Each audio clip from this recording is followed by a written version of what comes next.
80 शब्दों में से मैं आगे पीछे के बीच के शब्द लेता हूं क्योंकि टाइम बहुत है। मैं सुनाने को पूरी प्रस्तावना सुना दूंगा।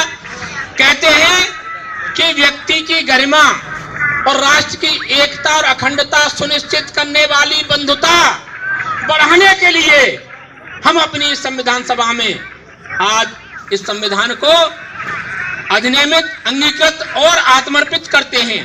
तो साथियों, मैं पूछना चाहता हूं, इस दिल्ली के अंदर देश की राजधानी है और दिल्ली को कहते हैं हमने पेरिस बनाने का कसम खाया, जो राज कर रहे हैं वो दिल्ली के अंदर सीवर में जब मेरा भाई, मेरा बेटा, मेरा चाचा, मेरा ताऊ घुट के मरता है तो कोई शासक, कोई पत्रकार, कोई डिबेट पार्लियामेंट में नहीं उठती है। अगर उसकी कोई आवाज उठाने का काम करता है तो हमारे सांसद रामजी गौतम साहब पार्लियामेंट में आवाज उठाने का काम करते हैं, क्योंकि बहुजन समाज पार्टी उन दबे कुचले लोगों की पार्टी है जिनकी कोई आवाज नहीं उठाता। उनकी आवाज उठाने के लिए माननीय साहब कांशीराम ने ये बहुजन समाज पार्टी बनाई। तो मेरे वीर सिपाहियों, आपकी वोट से राजा बनते हैं, आपकी वोट बिकने के लिए नहीं है। और मुझे फक्र है अपने भाई साहब पर, अपने भतीजे पर कि इन्होंने अपने बुजुर्गों की बात को याद रखा और दिल्ली के अंदर आकर भी, और चाहे गरीबी में चाहे अमीरी में कोई फर्क नहीं पड़ता, लेकिन मिशन मूवमेंट को अपने हृदय से लगाकर रखा और आज मैदान में है। मेरा कर्तव्य बनता, मेरे को बड़ी खुशी हुई, भाई साहब का फोन आएगा, भाई आजा, मैं बिल्कुल आऊंगा।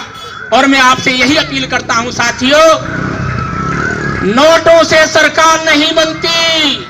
पूंजीपति सारी पार्टियों को नोट देते हैं।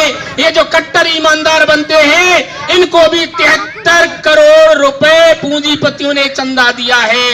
और आपकी बहुजन समाज पार्टी पूंजीपतियों से एक पैसा नहीं लेती।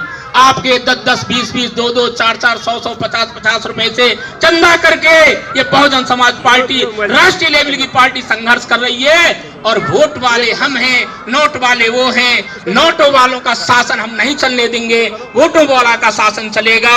ये कसम खा लो, एक वोट 5 फरवरी को हाथी पर लगाओ। और कोई ये बहकाने आए, मेरे जैसा पढ़ा लिखा मेरे समाज का व्यक्ति, अरे हाथी को वोट देंगे तो गड्ढे में जाएगा, वो ये हार जीत जाएगा, वो हार जाएगा। कोई हारे कोई जीते, हमारे लिए सब बराबर हैं। कोई आवाज नहीं उठाता। दिल्ली के अंदर 11 साल से शासन करने वाला व्यक्ति मुझे बताए, दिल्ली के अंदर 11 साल में उन्होंने 11 स्कूल भी खोले हों। और हमारे 7 साल के शासन काल में उत्तर प्रदेश में